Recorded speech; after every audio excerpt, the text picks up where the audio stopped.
So today is Tuesday, doing an update about my Jeep Compass. Continue on 14th Street Northeast for 800 meters. So yesterday I dropped off the car at 6 o'clock on the way to work at Chrysler.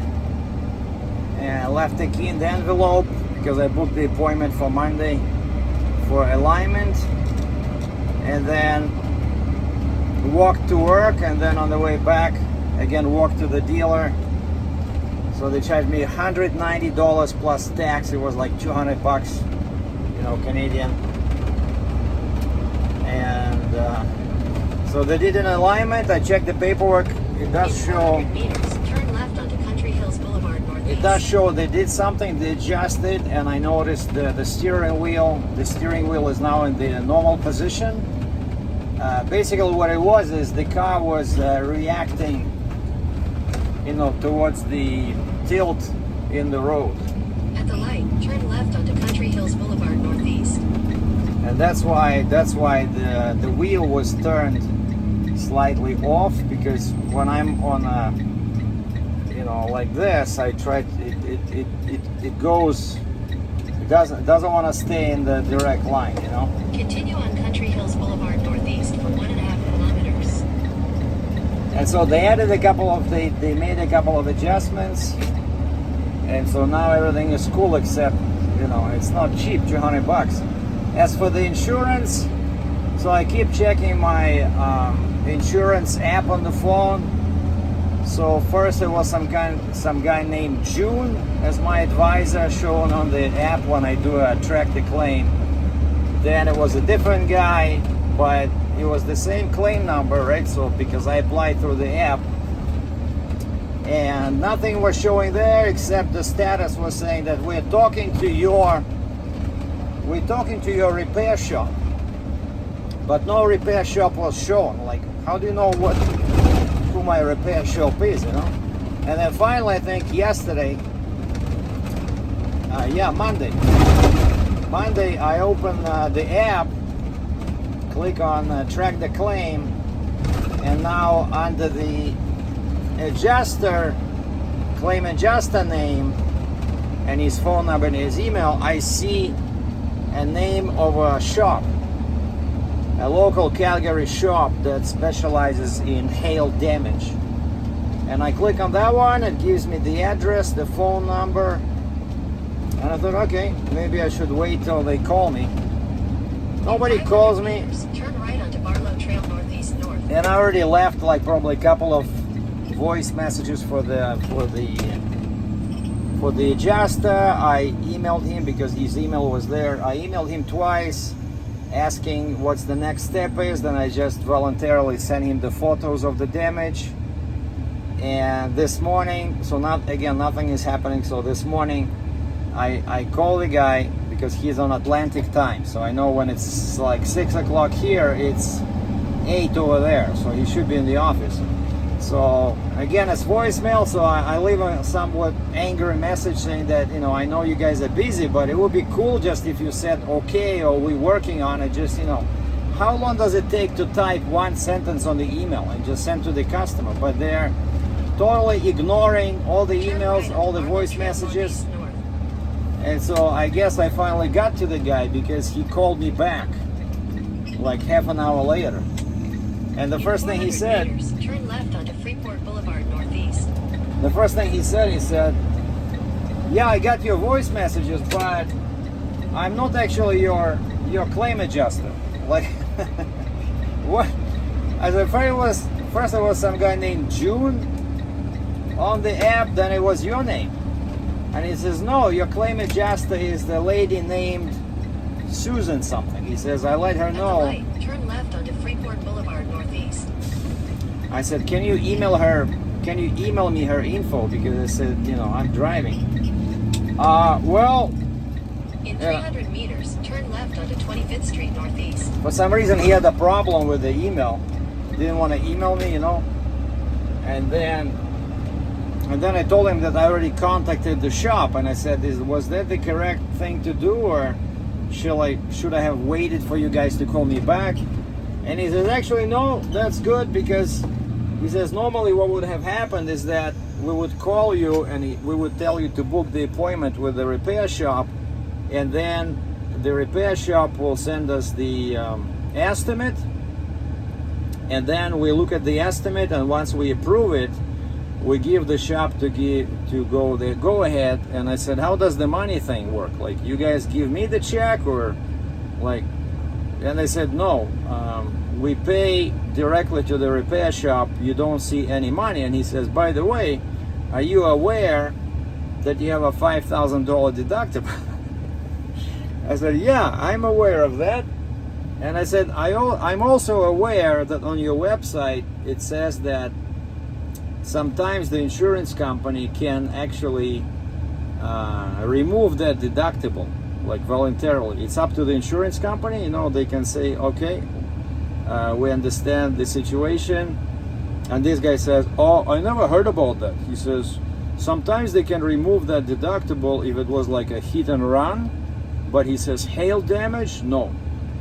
And I said, okay, so how does it work with the deductible? Who do I pay? And he says, well, once you do he says, book the appointment with the repair shop. The repair shop will send the estimate directly to us based on the claim number.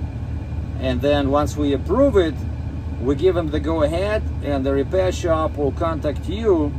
So I have to pay them $5,000. So for some reason, the money from the insurance company bypasses me, but the deductible I have to pay directly to the repair shop. You know, why I'm not paying to the insurance company? Like, something is iffy over here, you know. I said, maybe you guys can give me a check. You know, give me a check. Let's say if they estimate the damage at 15 grand minus 5, my deductible, give me a check for 10,000, and I'll repair the car myself. You know, like step by step, because I'm pretty sure I can do it cheaper than the big insurance company. Just replace the hood, find guys that do the hail damage repair. But he said, no, that's not how it works. They pay directly to the repair shop. And so I called the repair shop. When I called the repair shop, there was, of course, a voice greeting. And what I liked is that on the voice greeting they said, you can email us at, and they give you the email address. And so right away I sent them an email. I said, I'd like to book an appointment for the estimate, for the repair estimate. Here's my phone number, here's my claim number, here's my name.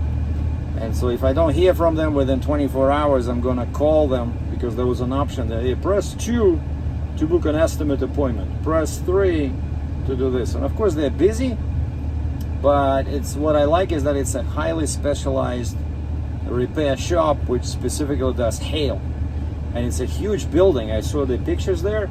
It's like a, you know, airplane hangar, huge building, and all they do is hail repair, you know. So I feel optimistic. And also I heard from my bank where I applied for you know, trying to get some equity out of my apartment. And the lady asked me to call her actually today between 11 and 12, because they finalized their review. I'm not sure why she cannot tell me things via email, but she wants me to call her. So either they approve me or they did not approve me. So if they approve me, I will have the money to pay the deductible. If they didn't approve me, I'll guess I'll keep driving with a Jeep looking like the victim of a mafia crossfire. What do you think, guys, those things are?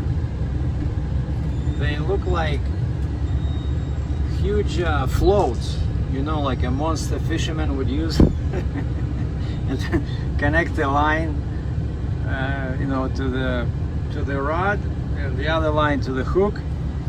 Man, what are these things? Where am I?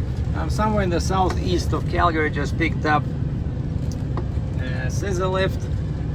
It's over there in the back. So now heading to my other location to pick up another one. So I'm supposed to end up with In 100 meters, turn right onto Venture Avenue Southeast. I'm supposed to end up with 2 scissor lifts. So number 1 is on, check. Number 2, I think it's slightly bigger one. And talk to the bank. So now I know exactly how a refinancing works. So it turns out these guys don't want to give me any cash. I said, what is that all about? So they say, okay, let's say, just for simplicity's sake, let's say your apartment is worth $100,000, or your property, whatever. It's worth more, but just to make easier calculation. So they say, we look at the current market value, right? So let's say the current market value is $100,000. She said, our bank will give you 80% of that. 80%, but there's a trick. You have to deduct what you owe, what your current mortgage is, right?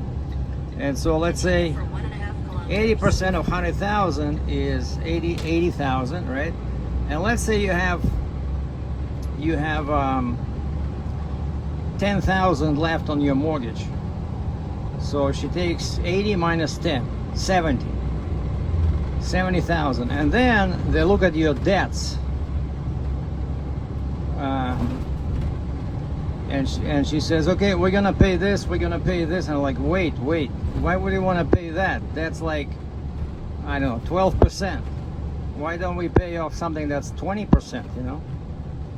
And then at the end I say, okay, so wait, so you're not giving me any cash. Like, I need $5,000 for the down payment on my hail damage. And then I said, you know, I've been learning how to play the accordion, and now I have no accordions left. So I want to buy an accordion. Like, I was hoping you would give me some cash, of course. Like, what's the point of, you know, refinancing if you don't get any money out of it for yourself? And she says, how much is the accordion?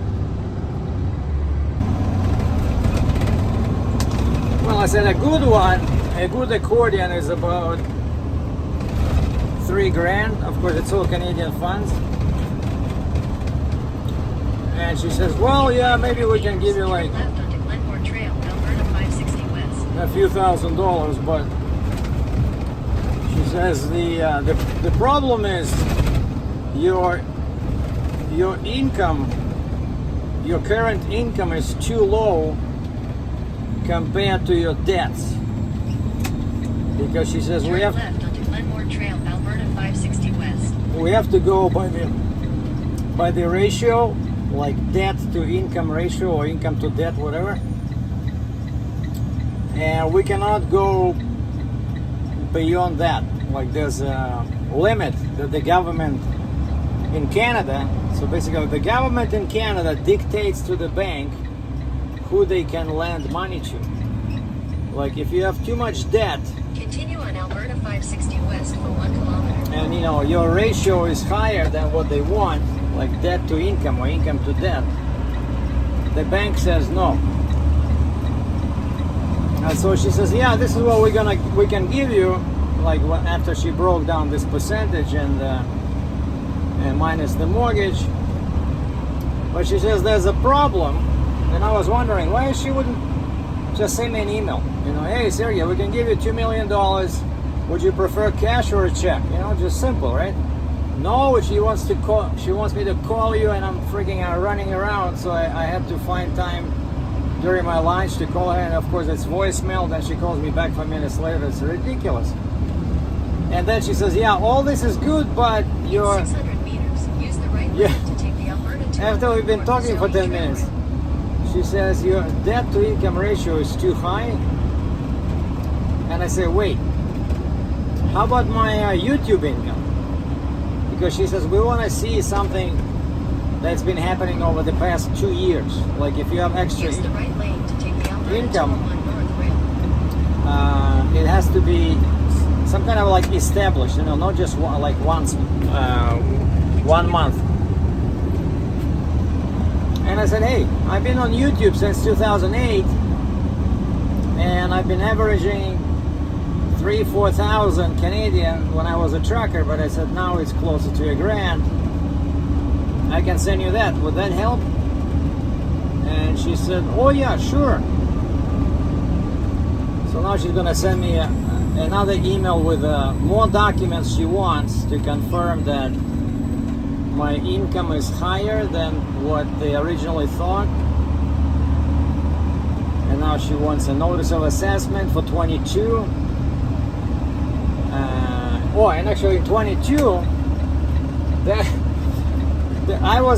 I made like $500,000 Canadian because I sold the truck, sold the trailer. There's a lot of money on that tax return. If they can look into that and then average that with 23 when I became quite poor. So anyway, that's what I'm passing my time with, just basically fighting with the bank. But of course, even in Canada, we still have a bunch of banks. Not as many as in the States where they're all independent. Right here we have 5, 6, major banks, and they have branches in all towns and cities and villages and settlements. Like whenever you go, you will always find a Bank of Montreal, Scotia Bank, TD Bank. What else is there? CIBC, and I think that's it. Scotia Bank, TD, CIBC, Bank of Montreal, or RBC, Royal Bank. That's it. That's our major banks, and so that's why I'm applying with one of these. But there's always other banks, and then there's specialized financial companies. Like I see advertising over here for one particular company. Oh yeah, we can give you 100 grand, 200 grand for your business. But I don't have a business. So anyway, just trying to fight the system. And I definitely, if I want to go ahead with this, I definitely want to get some cash out of this. Not just pay off all my, most of my debts. And where's the fun in that? And we have an oversized load coming up on my left. I slowed down and I went into this lane, even though I don't want to be this slow. But I want to show you guys this unusual truck. Normally you don't see cab overs over here, especially in Western Canada. So this guy has a cab over, top line 500.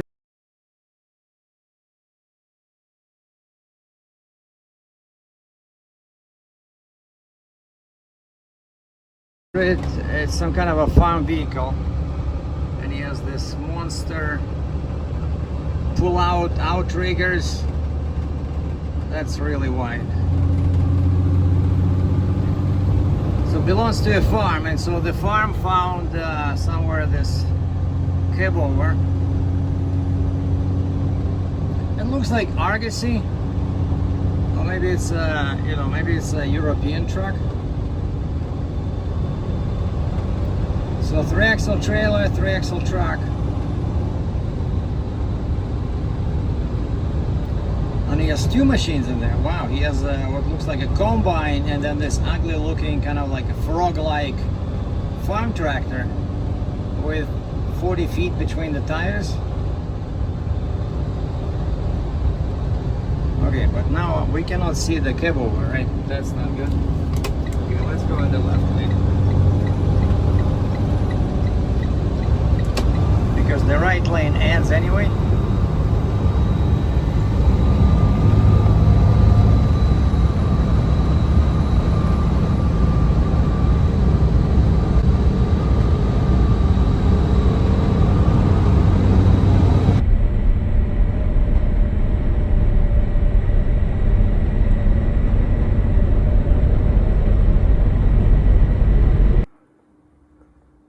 Well, I'm finally at home, and I came up with this idea.